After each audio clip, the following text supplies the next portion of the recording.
Gentleman's recognized to debate the bill. Thank you, Mr. Speaker, colleagues. The Declaration of Independence and the Constitution are two of the most impactful documents in history. The founders used phrases like "we the people" and "life, liberty, and the pursuit of happiness." They said that all men are created equal. However, their unprecedented vision of freedom and equality did not yet include all men. In fact, it didn't include women. America went through a lot before the prophetic meaning of all men became the realized meaning of all men. We had nearly 400 years of brutal slavery. Blacks were beaten, raped, and more. After a bloody civil war ended slavery, the black man and white man became neighbors. But the greatest social experiment in history did not go so smooth. We had a government-backed attack on Black Wall Street in Tulsa. More than 35 blocks were destroyed, 300 dead. More than 200 black people were massacred in Rosewood, and we had the Wilmington race riots. So while slavery was no longer a thing, America was still the home of racial atrocities like the murder of Emmett Till, deliberate attacks on the black family unit like the creation of welfare, the founding of Planned Parenthood, and the assassination of Martin Luther King Jr. This is a part of our history, but it has nothing to do with DEI, initiatives, programs, or their goals. Despite that ugliness, America is good. Even though it took a while to fully catch on, we had godly people of every color involved in a wildly successful civil rights movement, and equal opportunity came to be. They ended segregation. Yes, it took a long time and a lot of changes for America to get here, but we did it. Those things were long ago, but not as far back as we think.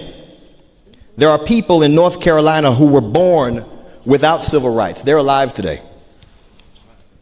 People who experienced the transition to this point, and folks who have never had that experience and are the beneficiaries of those who endured. The North Carolina General Assembly is indicative of our progress.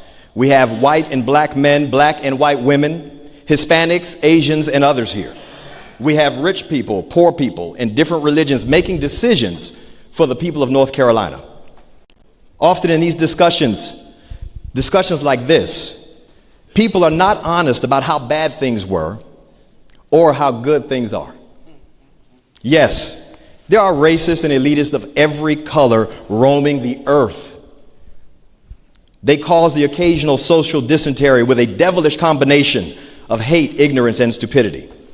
However, today, because of the efforts of people who honored the truth that God created all men in his image, there is not a law on our books prohibiting anyone from doing anything others can or from getting the job they are qualified for.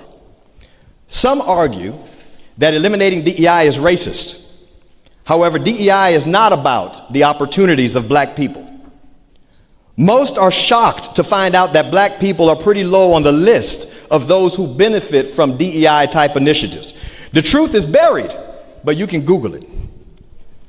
Discriminatory programs by any name are an attempt to rob us of the wins previous generations gave us and hamstring the next generation with division and discrimination. So while the black community is low on the DEI benefit list, the list of its exclusions is not very long. It viciously excludes heterosexual white males. And no matter your sex or color, Christians of any depth of devotion need not apply nor share their convictions. North Carolina shouldn't be a part of that. Now the question is, why now? Because of President Trump? No. Because we know better. Some R words like redemption, reconciliation, restoration, and righteousness are real WWJD type words. There are also a couple like racism and revenge that are not as WWJD.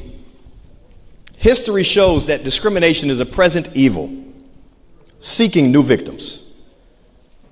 Eliminating discriminatory programs will pave the way for a brighter future for government employees and our children. So while opponents would prefer to negotiate who should be discriminated against next and how much, I believe North Carolinians are ready to take a stand and declare that no one should be discriminated against for their race, sex, ethnicity, or faith. I think at its root, DEI programs are the Frankenstein-type baby of CRT, Marxism, and hate. Today, life, liberty, and the pursuit of happiness are our collective treasure. DEI programs and initiatives are an attack on that. Consider that there is an entire movement, DEI, that in true racist fashion suggests minorities aren't good enough to compete in a free market. It is insulting.